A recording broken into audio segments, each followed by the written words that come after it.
The night was thick with the scent of rain-soaked earth, and fog clung to the ground like a ghostly veil. Lily stood at her bedroom window, her breath fogging the glass as she gazed out at the distant glow beyond the tree line. The old field on the outskirts of town, long abandoned and overgrown, was now alive with flickering lights and the faint echo of haunting melodies. A circus had appeared overnight, as if summoned by some dark magic. Her emerald eyes widened with a mix of fear and excitement. Curiosity had always been her compass, guiding her toward the unknown despite her parents' stern warnings. They said she was too brave for her own good, but the allure of the mysterious spectacle was irresistible. Something about it called to her, stirring memories she couldn't quite place, like shadows lurking at the edge of a dream. Her parents had spoken in hushed tones about the strange happenings in town, the sudden chill in the air, whispers of figures seen moving through the mist at night.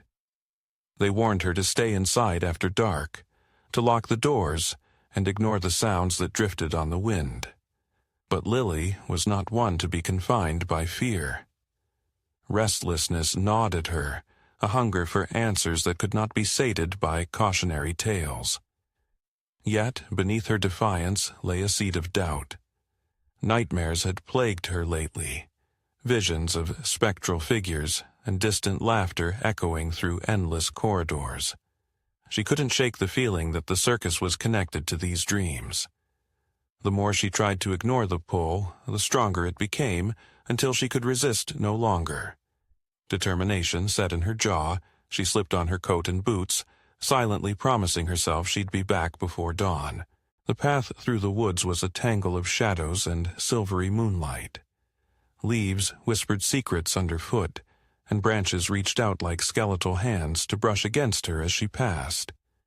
The music grew louder, a hypnotic melody that wrapped around her thoughts and beckoned her deeper into the forest. As she emerged into the clearing, the sight stole her breath. Tents soared into the night sky, their striped fabric shimmering even without light. Lanterns hung suspended in the air, casting an otherworldly glow on the faces of those milling about. Performers in elaborate costumes moved with fluid grace, their faces hidden behind ornate masks that seemed to shift and change when she wasn't looking directly at them. The air was thick with the scent of spiced incense, and something sweetly rotten beneath it. Lily's heart pounded in her chest, but whether from fear or exhilaration, she couldn't tell. Inside the grand tent, she found a seat among an audience that sat unnaturally still, their gazes fixed forward as if entranced. The ringmaster stepped into the center ring, a tall figure draped in a coat that moved like liquid shadow. His eyes met hers, and a chill ran through her. They were the eyes from her nightmares, pale and luminous, holding secrets she wasn't sure she wanted to uncover. "Welcome, one and all," his voice echoed, velvet soft yet carrying to every corner of the tent. The show began, and with each act, dread coiled tighter around her. Acrobats twisted in ways that defied anatomy, their limbs elongating and bending beyond human limits. The fire-breather's flames seemed to burn cold, casting blue light on the audience's rapt faces. Then came the performers she recognized, not from reality, but from the darkest corners of her childhood fears. The clown, with the too-wide grin, the contortionist whose bones cracked like breaking twigs, the mime who moved without walking. They were figments from her nightmares made flesh. Her pulse raced as she slipped out of her seat, the need to escape overwhelming. But the exit was no longer where she thought it was. The tent's interior had shifted, corridors stretching out like a labyrinth. Panic surged as she realized the spectacle was too real, too vivid to be mere illusions. Whispers followed her, voices calling her name from just beyond the shadows. She stumbled into a hall of mirrors, each reflection showing not her own face, but twisted versions of herself with hollow eyes and sorrowful smiles. Images of people she knew to be deceased appeared behind her in the glass. Neighbors who had vanished, friends who had moved away without a word. The realization struck her like ice water. The performers weren't among the living, they were lost souls, trapped in eternal performance, and now they wanted her to join them. Footsteps echoed behind her. Turning, she faced the ringmaster, his smile sharp like a knife. "You've seen so much, Lily," he crooned. "Stay with us, and you'll see so much more." Terror rooted her in place, but she mustered the strength to speak. "No, this isn't real. You can't keep me here." His laughter was a low rumble. "Can't I?" Shadows stretched from beneath his feet, crawling toward her like dark tendrils. She backed away, heart hammering, but the mirrors pressed in around her. Desperate, she remembered the silver locket her grandmother had given her, the one inscribed with protective sigils. Clutching it, she whispered a plea for safety. A warmth spread from the charm, and the shadows recoiled with a hiss. The ringmaster's expression twisted in rage. "You cannot defy us!" The ground trembled, the mirror images shattering as a piercing wail filled the air. Summoning every ounce of courage, Lily turned and ran, the maze of the circus unraveling before her.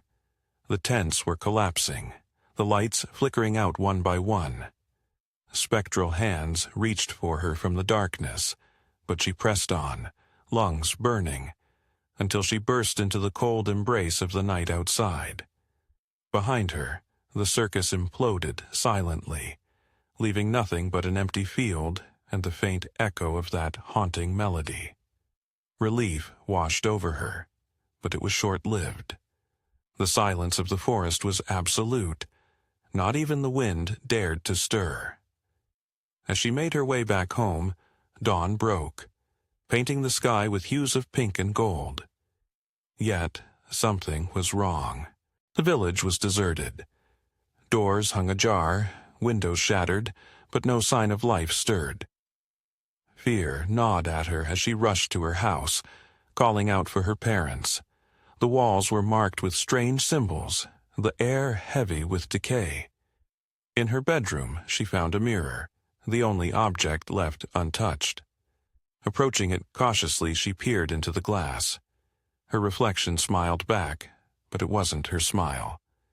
Slowly, her mirror image lifted a finger to its lips and whispered, "Hush now. It's time to sleep." Darkness seeped from the corners of the room, wrapping around her like a cloak. She tried to scream, but no sound escaped. The last thing she saw was her own eyes in the mirror, now glowing pale like the ringmaster's, before everything faded. Lily awoke to the sound of distant music and the scent of spiced incense. She was standing at the edge of the old field, the circus lights flickering invitingly before her. Confusion washed over her. Had it all been a dream? A hand rested gently on her shoulder. Turning, she saw her mother, eyes hollow and skin ashen. "We've been waiting for you," her mother whispered, her voice carrying the echoes of countless others. The realization crashed down. She was now part of the spectacle, bound to the circus of the lost. As the music swelled, Lily joined the procession of performers, her steps synchronizing with theirs. The circus had claimed another soul, and the lights burned ever brighter against the encroaching darkness of night.